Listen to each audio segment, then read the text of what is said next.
Today, from Amandla to Nkandla, a 20-year trip down memory lane with renowned cartoonist Zapiro as he launches his latest book. We'll get some tips and tricks on how to build a brand in an ever-changing South Africa. We'll swing by the Generation Next Awards that looks at brands and young South Africans, and hang out with some surfers who are part of a clever new lifestyle campaign for a local gym chain.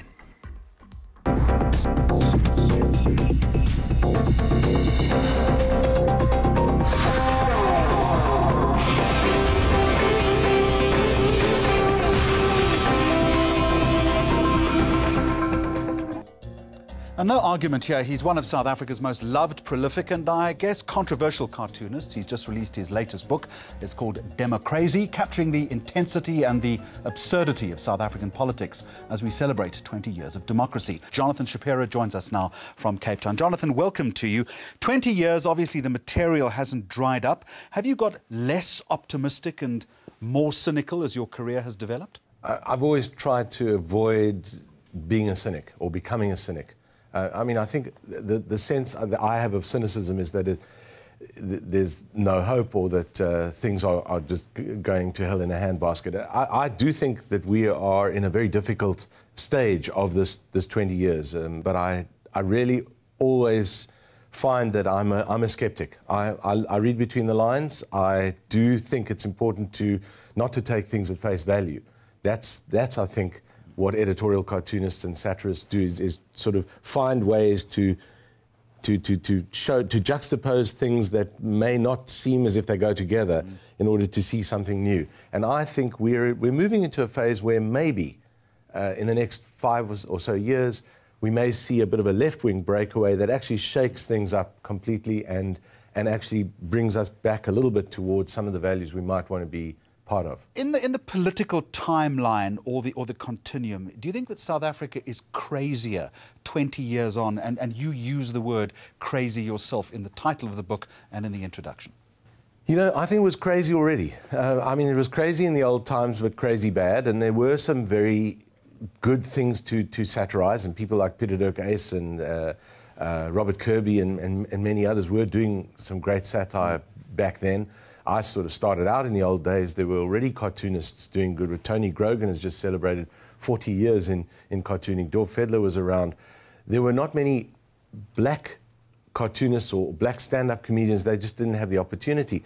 We now have a situation where things are, we see a lot of craziness, and it's exposed very quickly through new media. We've got a very, very vibrant society, and we have cartoonists, we have satirists of all kinds and from all different areas of society who are looking for those things and who are picking them apart, and I think South Africans love it. What about the meticulous craft that you yourself practice? In 20 years, has your drawing technique and your narrative changed?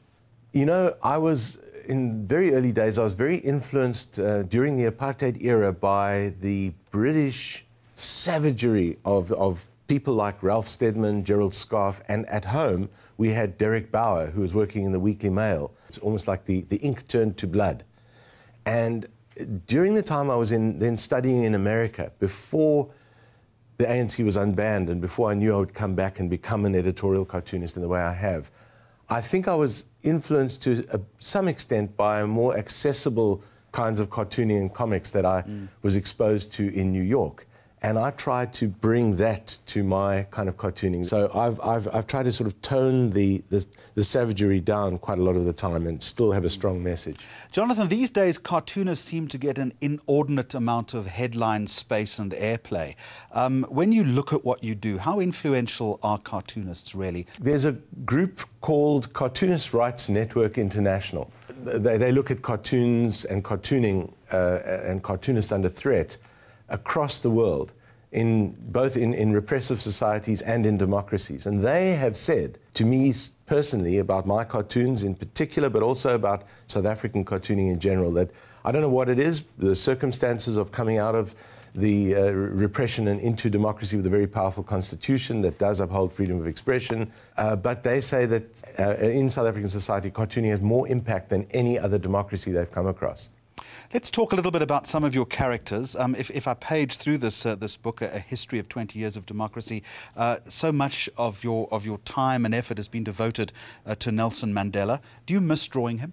I do, but I remember when he passed away last year, one of the first questions that people asked me as a cartoonist in talking about him and reminiscing about the cartoons that I was doing is, will you miss him? I will miss him, but he's not gone. In cartoons, people stay on as a persona. You can use, and I have done, and I will continue to, use people who've been a huge part of our lives. He's one of those kind of moral consciences. Of course, Desmond Tutu is still very much with us, and he crops up in that same sort of way.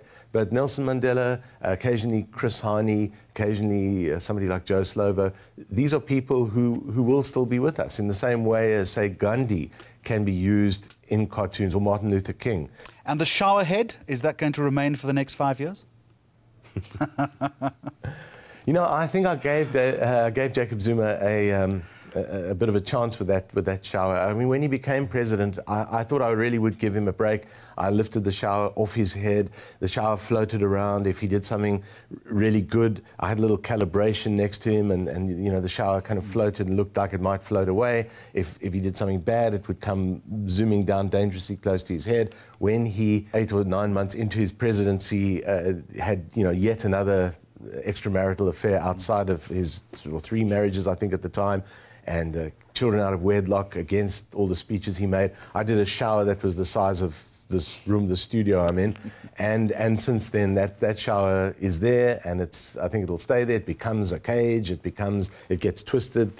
Other oil comes out of it. All sorts of things will happen. But it's really I love drawing the shower. Zapiro, Jonathan Shapiro, always a pleasure talking to you. The book is called Democrazy, South Africa's 20-year trip, by Zapiro. The text is by journalist Mike Wills. Let's stay with the topic of South African history. The YouTube film hack competition run by Google in collaboration with the Nelson Mandela Foundation, inviting entrants to use Nelson Mandela's legacy as inspiration to create engaging and interactive YouTube content. A video petitioning Lego to make a set of the toy bricks to commemorate Madiba's life and legacy by the digital agency Quirk coming out top, and the creative team was rewarded with a trip to the upcoming Cannes Lions Festival of Creativity. Not bad for a day's work. You can add your voice to the petition at www.legacy.co.za. Against black domination. I have cherished the ideal of a democratic and free society. Coming up on Mags on Media, South African Airways rides the airwaves after a long brand hiatus, and new findings on how to build your brand in a changing South Africa.